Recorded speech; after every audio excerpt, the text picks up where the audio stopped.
an eminent environmentalist and panelist featured in various portals who evolved the idea of bringing spiritual philosophy and ecology together in the form of eco-spiritualism is Manu Singh.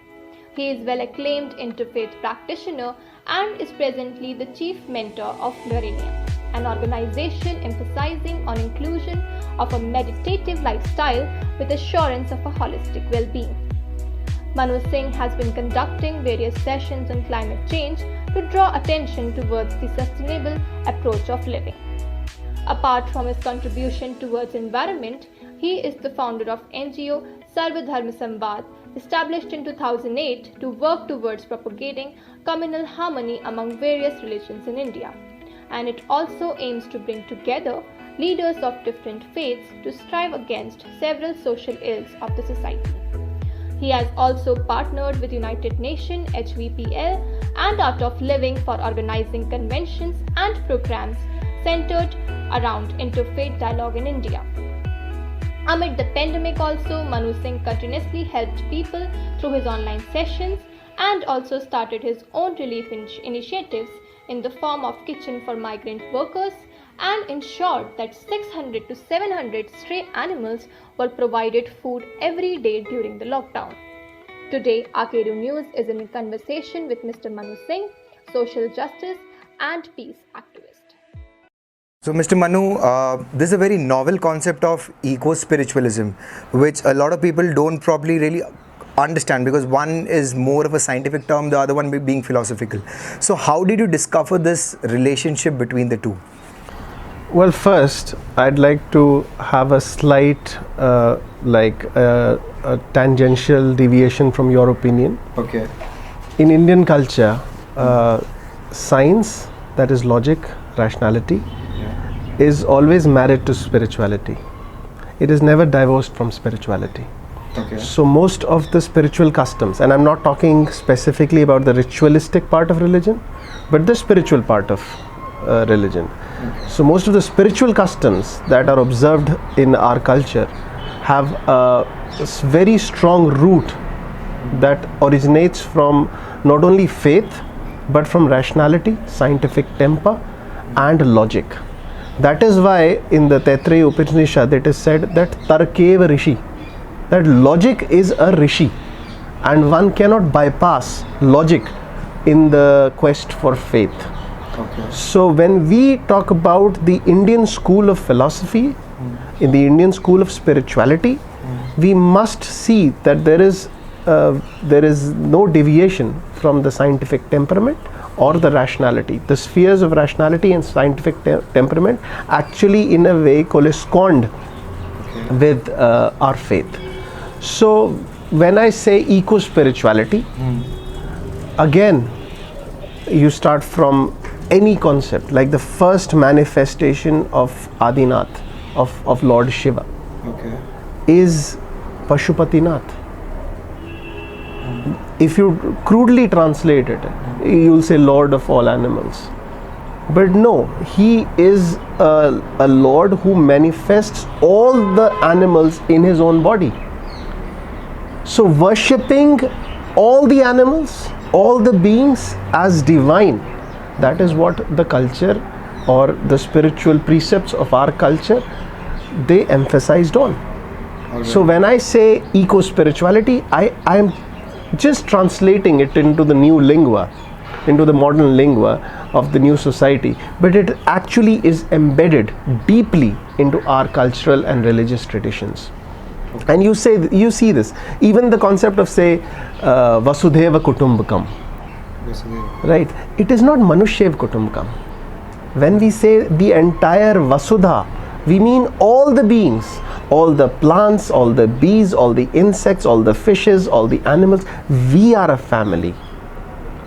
But what if you see in this current scenario, we just say Vasudhaiva Kutumbakam as if we mean only humans.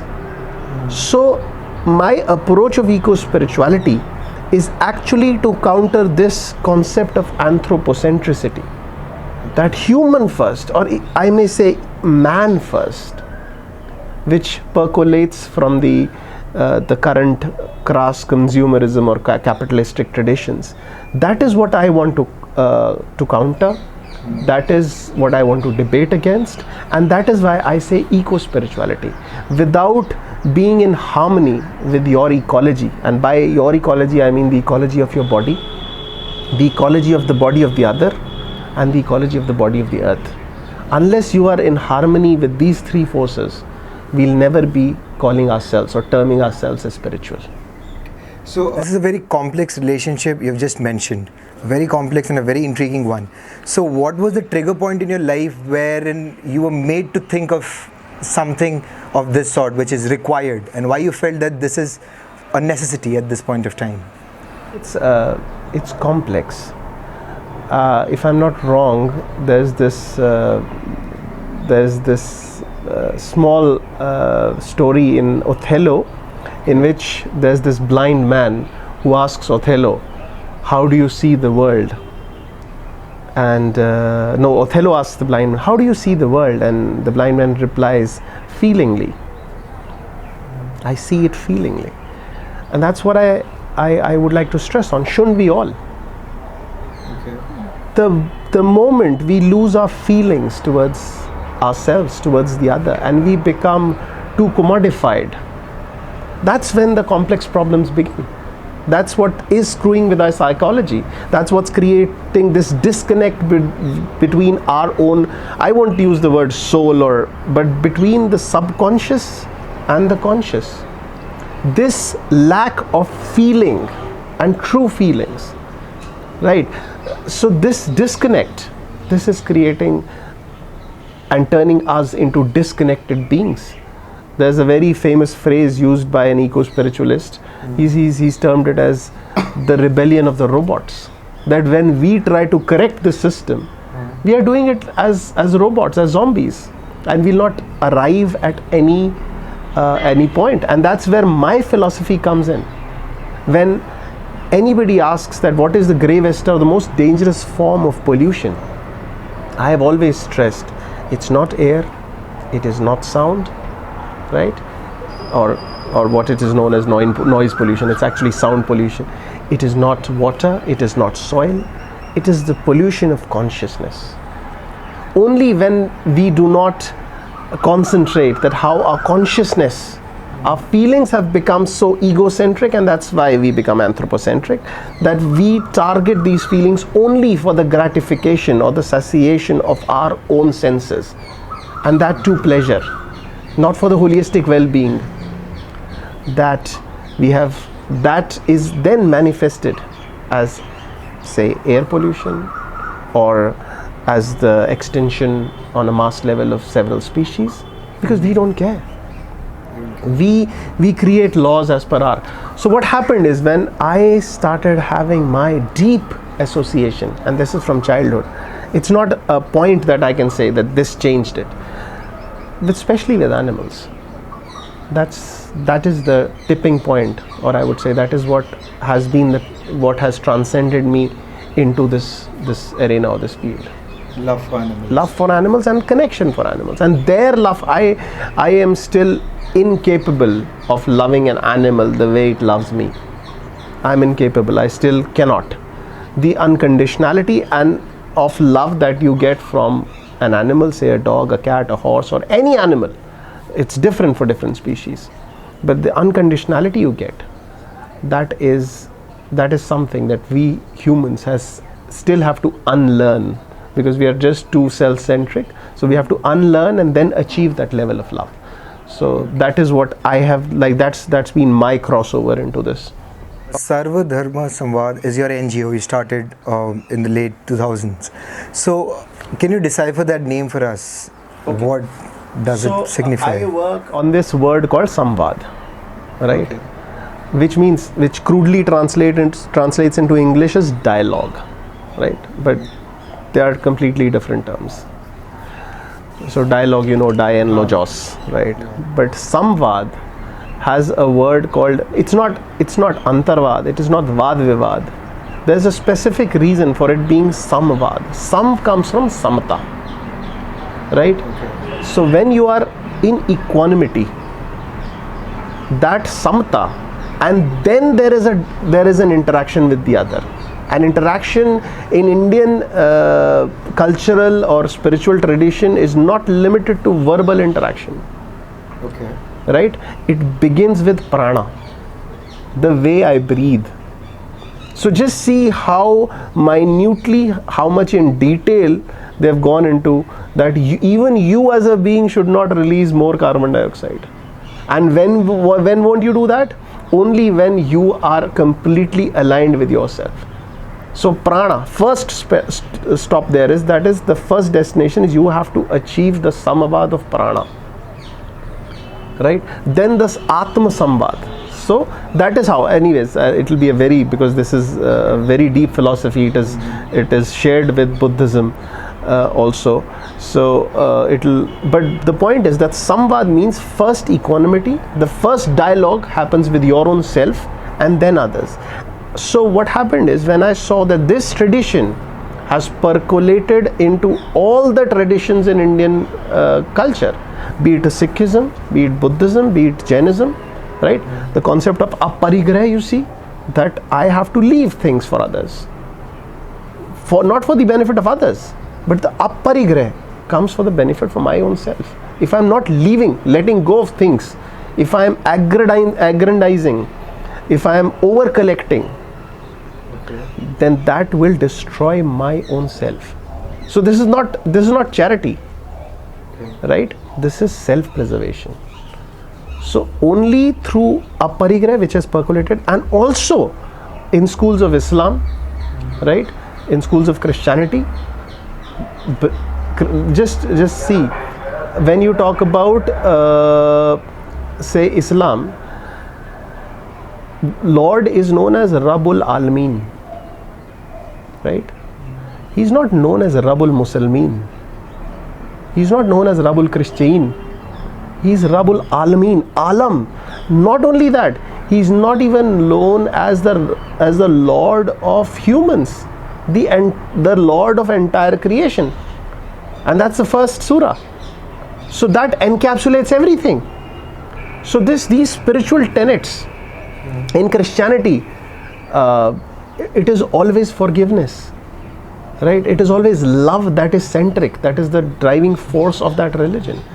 But what we've lost is that samvad, that dialogue, that spiritual space where you can ask questions from yourself, from others, in an arena where people won't get hurt and won't attack you. So my intention was to bring that culture of a holistic dialogue, of a dialogue which is not only there for criticism but for evolution. And also I wanted to use religion, which is a very powerful tool for the amelioration of the society. So if you've gone through the principles of Sarva Dharma Samvad, religion is used, and the spiritual precepts of religions are put into ploy for the social. A dialogue that you're supposed to have, the samvad is supposed to have with yourself. So this dialogue is supposed to be followed by dialogue with others, with the rest of humanity, of course, in order to attain a sustainability. Exactly. But first, how is that achievable? But the dialogue should be with your own self. Only when you have an unprejudiced mind, right, should you enter with a dialogue with the other. So first and foremost, you have a meditative dialogue with your own self. Because trust me, and what we've done is, and again I will keep on reiterating this fact, that samvad is like the crude English definition or word for samvad is dialogue. Samvad, as I explained, is not dialogue, but being in equanimity and then interacting with yourself or the other. But coming back to your point, dialogue should be unprejudiced. You should not bring, and you see, in this current world, we have just limited ourselves to political dialogue. We might say that we are having religious dialogue, but we are not having religious dialogue. It is just political dialogue in a way to either just glorify this commonalities, similarities between two religions, or just to target the other religion, that you are doing this and this is diabolical and this is heinous and this is dastardly, just throwing about words.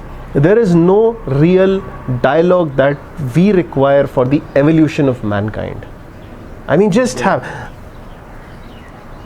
in our culture, otherness, right? Ekam sad vipara bahuda vadanti, right? There is one truth, but it is narrated to us through different ways, right? And why is ekam sad vipara bahuda? So that the universe is beautiful. So for the universe to be beautiful, it is a necessity that there should be differences. But trust me, in which religious dialogue are we actually concentrating on differences? We are just glorifying commonalities. This is similar to this, this is similar to this, this is in our religion, this is in their religion. Wonderful.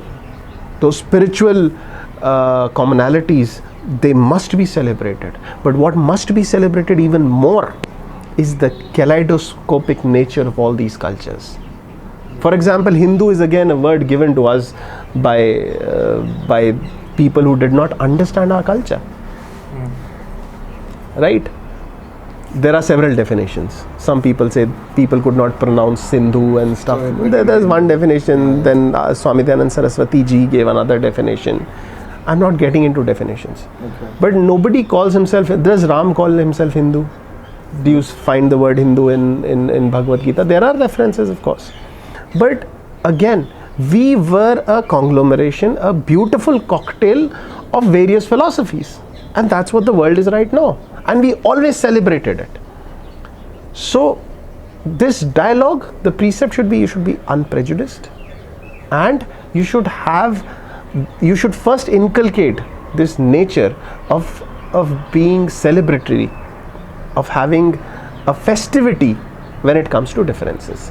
The moment you will have some kind of fear and inherent paranoia towards differences, be it lingual, be it psychological, be it logical, be it sexual, be it any form, till the time there is paranoia, you are not up for dialogue. You are trying to either get some brownie points, or you are trying to satiate yourself that there is some form of similarity. So unprejudiced mind and a mind that celebrates differences. For that training, we first have a meditative samvad with our own selves. That is why it is preeminent that first there should be a samvad with your own self. You should train yourself for an basically to achieve this one state of mind, meditation is the most important thing. Yes. To begin with. Yes. A meditative living. Okay. Again, in the current scenario, we've turned meditation absolutely into an exercise. That's exactly. Right. So what is the true definition of meditation according to you? Okay, so if I say that all forms of meditation have originated from this one particular text, Vigyan Bhairav. Right, this is a dialogue between Shiva and Shakti. There are 108 types of meditation techniques, but what is the common pivot around all of is Sheel, Samadhi and Sadhana. Okay. Right? Now people are not these days concentrating on the Sheel. The Sheel, the conduct, how you conduct yourself. So meditation is like breathing. It is a continuous process. You cannot get up in the morning, sit for sadhana, for concentration, and think you've done your job for 45 minutes. What you are doing is counterproductive. Those 45 minutes, just like a workout, train your mental muscles. Question, I will keep it exclusive to where you are from. You're from Uttarakhand. So whenever we speak about climate change, that is something people usually associate with the plains or maybe the metropolitan cities. But like the recent tragedy which happened, the flooding in 𝐚𝐚𝐤𝐿 district. So a lot of environmentalists, they're calling it a man-made disaster. So do you think this climate change and the effects of it have started reaching the hilly regions also, which were aloof? before this, at least as compared to the plains, the metropolitans, in terms of pollution of all sorts? Always there. The more sensitive the ecological balance of an area, the more rapid is the manifestation of the nefarious nature of pollution that we are spreading. Right?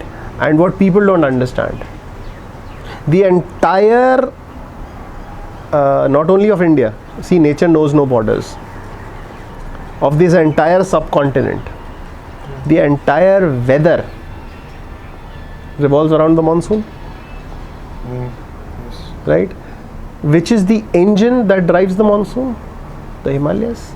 It is the Himalayas that generate the pull, and then it is the windward side of the Himalayas where all the rain happens, and then you see all the rivers.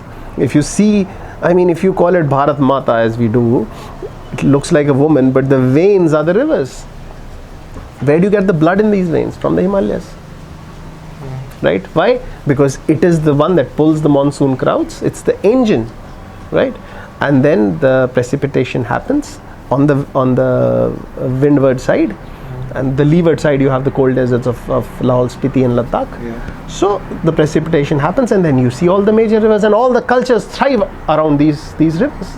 The Sapt Sindhu region, the Upper Doab, right? All the plant species. So this is the engine. Not only this, the retreating monsoon, whatever happens in Western Ghats, is also controlled by the Himalayas. Now, how foolish is this? That so much concrete is being dumped into that engine. I mean, you could have let that region be at least. And you call it what? Vikas? Development? What kind of... We definitely need a paradigm shift in the concept that of development. This is greed-based development. If you go to Uttarakhand, the development is based on Thekedarwad. Okay. That's it. They decide the cut and they get the tenders. The entire state is doing nothing but into Thekedarwad. It could have been a pristine area for ecotourism. Right? It can be a wonderful area where you can promote organic farming. It is naturally organic there. The pesticides haven't percolated the water table. But no, we want it to be booming with dams and river projects and whatnot. And that is why I'll give you I always believe, like initially you use the word complex. My philosophy might appear complex. Why? Because we are disconnected from that philosophy. We look at it as an alien, like from a distant. But if you see just minute details, you don't need to prepare reports to understand nature. You don't. You need to look at this world, as the blind man said, feelingly. Just look at Tihri, for example. Before the dam, before the lake, the temperatures never went up to 28, 29 max. You had temperatures up to 40 degrees Celsius, 41 degrees Celsius in Tihri in the last 10 years. Why? It's very simple. Even a class 7 student will tell you that when small rivulets of water is continuing with its flow, it does not absorb sunlight. Right? But if you collect that water, if you create a huge reservoir, it will absorb. That's the nature of water. It will absorb warmth, and the nearby regions will become warmer. And that is why post that lake, you have several glaciers that have melted into dangerous lakes that are now ticking time bombs that will explode every year and cause devastation, like what happened this year or what happened in Kedarnath. Okay. These flash floods, I mean, there was much more rain before. Absolutely. And this disconnection from nature that you find in Uttarakhand, it's appalling. And there's also a cultural factor to it. Right? There is also, I mean, I'm not comparing, but imagine,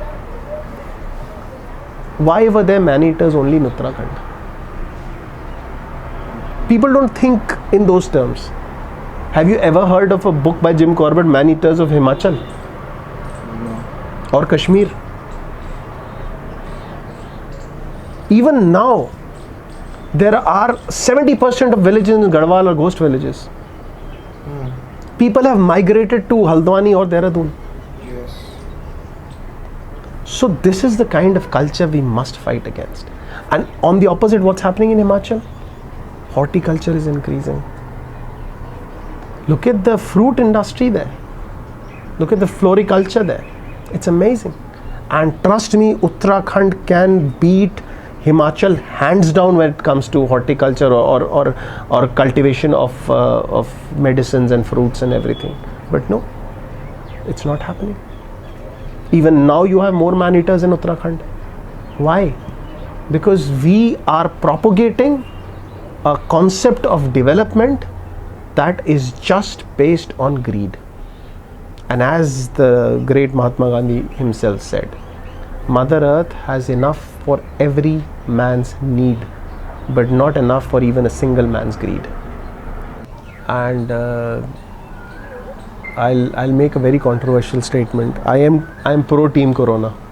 You are? I am supporting the virus. Okay. Because Corona is not the virus. We are. That's a strong statement to say. Yeah, and I'm again saying I'm totally pro Corona. I actually, because I've seen enough suffering of other species at our hands. This has come out of the world's most nefarious industry, which we don't talk about, the livestock industry. And all the viruses, H1N1, mad cow disease, all forms of avian flus, right? Corona, COVID before this, everything comes out of that very industry and nobody talks about it. Currently, the so-called meat industry is driving all the Amazonian rainforest to the brim of extension, because they grow soya for their livestock in Europe. Livestock, yeah. Right? And you know the conversion, it's a UN report now. Everybody, nobody wants to talk about it. Nobody wants to talk about the overfishing industry. You want to save the fishes by decreasing the number of straws in the ocean. That's what the UN wants us to believe. You know how much plastic straws are contributing to pollution in the ocean? 0.03%. And how much over trawling is contributing? 51%. But nobody wants to talk about over trawling. They want us to decrease the emission of our cars and of our diesel engines. That's where all our research is centered. But nobody wants to talk about that it is animal agriculture and festivals like the Yulin festival, the cross-species culling of animals. That is the real cause.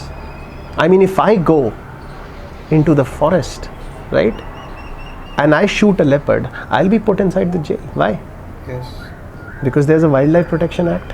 Absolutely. Correct? Why is there no rule like this in the ocean? You can kill an octopus. Isn't that an exotic species? You can kill a squid. You can chop off the fin of a shark just for the shark fin soup and let the shark drown. What kind of laws are these? Absurd. Just because you can see a leopard, it's beautiful, you decide that the leopard can't be hunted but a shark can, because there's no connection with the shark. And you call shark a villain because it kills 100 human beings a year. We kill 50,000 shark every minute, and they are the villains. So we need to think what we've done with this planet. And trust me, if Corona, nature always tries to wake you up before destroying you. Corona is a wake-up call. If we do not alter our ways, there'll be far more dangerous and deadly viruses that will attack humanity within the next 5 years. You can take this as a soothsaying prophecy from my side. Vocal about the rights of the animals and environment, and also in a very spiritual terms, you've been very vocal about things. So the pandemic period, so how have you contributed? My organization, number one, I've done a lot of sessions online, of course. Okay. In which I've tried to, I've given my effort. I can just be an agent. I have tried helping people be in connection with their cells, because one of the biggest immunity, even the vaccine right now is failing when it is exposed to the South African variant. Yes. The only thing you can invest in is your immunity, and there are two things to immunity: good fuel and good fuel. So good fuel is what you eat, and good fuel is also what you think. So that is one way I've tried to make people decrease their consumption of animal products. Okay. And apart from that, directly I started a lot of kitchens for people. But what really gives an immense pleasure to me was what I did with the strays, because when during the lockdown, the restaurants and schools and colleges and parks, everything was a lot of dogs and cats and cows. They were not getting their food, the stray animals. So we started this project with one of my friends, very close friends, Mohit Vaid and Priya Chopra. We got together and we started working for these stray animals, and we ensured that at least in South Delhi, about 600 to 700 animals we were feeding every single day. And I'm not saying that we did anything out of this, out of the ordinary. It was very satisfying for our own selves. So yeah, that is one of the things that is really close to my heart.